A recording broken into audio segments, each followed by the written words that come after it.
এমনিতেই বেকারত্বের জ্বালা, সঠিক সময়ে বিবাহ না হওয়ায় জামাই ষষ্ঠী নিয়ে আক্ষেপ শ্রমজীবী যুবকদের।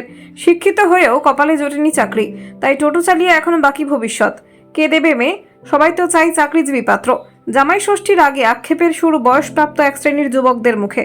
সামনেই জামাই ষষ্ঠী, আম কাঁঠাল লিচু সহ নতুন বস্ত্র নিয়ে জামাই ও মেয়ে ষষ্ঠী করতে যায় যার যার শ্বশুর বাড়ি। আর সারা বছর যেমন তেমন হলেও এই দিনটায় জামাইয়ের প্রতি আদর থাকে এক অন্যরকম। থাকে বাড়তি পাওনা, ঘুরতে যাওয়া পরিবার পরিজন এক জায়গায় হয়ে কত না গল্প। দুপুরের মধ্যাহ্ন ভোজে থাকে হরেক রকমের সুস্বাদু খাবার, বিভিন্ন ধরনের মাছ মাংস সহ সবই যেন একে অপরকে টেক্কা দেয়। এবার তারই আক্ষেপের সুর শুনতে পাওয়া গেল নদিয়ার বিভিন্ন প্রান্ত থেকে, বয়সপ্রাপ্ত যুবকদের মুখ থেকে। কেউ বলছেন পড়াশোনা অনেকটাই করেছি, যোগ্যতা থাকা সত্ত্বেও চাকরি পায়নি, অবশেষে টোটো চালিয়ে এখন বাকি ভবিষ্যৎ তৈরি করার চেষ্টা। পাত্রী খুঁজতে গেলে প্রত্যেক পিতামাতা চাইছেন সুযোগ্য পাত্র অর্থাৎ চাকরিজীবী। তাহলে কি শ্রমজীবী ছেলেদের কপালে মেয়ে জুটবে না?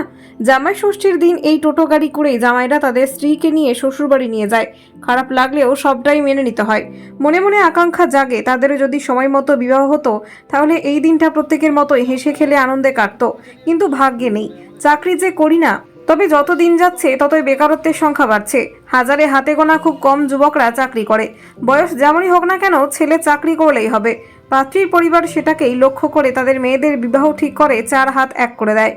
স্বাভাবিকভাবেই শ্রমজীবী যুবকদের কথায় তাদের কি আর বিয়ে হবে না? এই দ্বিধায় এবার সরকারের কাছে তাদের একটাই আবেদন, যারা শিক্ষিত হয়েও এখনো বেকারত্ব নিয়ে জীবনযাপন করছে তাদের দিকে একটু মুখ তুলে তাকাক সরকার। Detox report, express Kolkata. দামের মধ্যে যাচ্ছে এবার বৃদ্ধি হয়েছে দাম। হ্যাঁ, এবার ফলন কম হয়েছে, আমের দাম বেশি হয়েছে। কত করে যাচ্ছে? এখন ভালো আম 120, 100 বিক্রি হচ্ছে। আর কলা? কলা 4টে কুড়ি 5টে কুড়ি বিক্রি হচ্ছে। মানে আমের ফলনটা কম, আমের ফলন একদম নেই, তাই জন্য দামটা বেশি হয়েছে। এগুলো কি সবই হিংসাকর? সব হিংসা। আর ঘাস পাকা বা কার্বাইডে এর কি কোনো পার্থক্য আছে? হ্যাঁ, পার্থক্য তো আছে। এবার ভালো আমটার দামটা বেশি, আর এবার যেটা ছাট আম, এবার প্রচুর আমের সবেদা দাগ হয়েছে। আচ্ছা, ওই আমের দাম অনেক কম। ওগুলো কত করে? ওই আম কত 60 টাকা, 70 টাকা, 80 টাকা বিক্রি হচ্ছে। আর ভালো আম 120, হাইট ষষ্ঠীতে 150 টাকা হতে পারে। কত বছর ধরে ব্যবসা করছে? আমি হ্যাঁ, 38 বছর।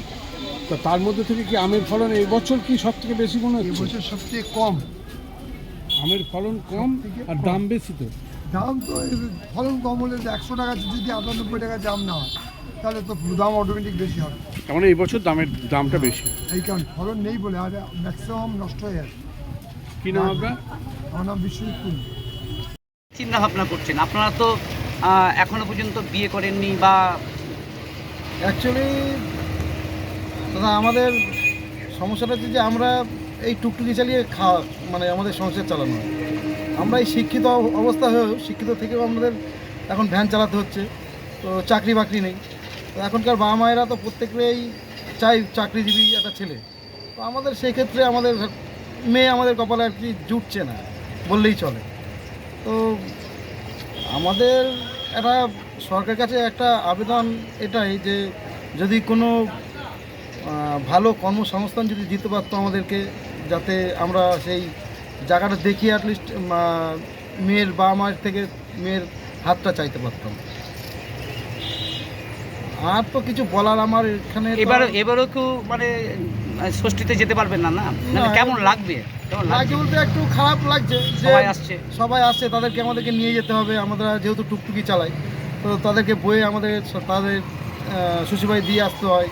আমরা যারা আছি আমাদের এখানে কয়েকজন, মানে এরকম কত সংখ্যক আছে এরকম যারা? আমাদের এখানে আছে বেশ কিছু সংখ্যক আছে। আমাদের স্ট্যান্ডেই নেই করে 7-8 জন আছে। স্ট্যান্ড ছাড়াও আছে, তবে বিভিন্ন কাজের সাথে যুক্ত আছে, তাদের মানে বিয়ে হচ্ছে না এই কারণে। এই যে যারা অ্যাকচুয়ালি চাকরিজীবী ছাড়া কোনো বাবা মাই তার মেয়েকে দিতে চাইছে না অ্যাকচুয়ালি।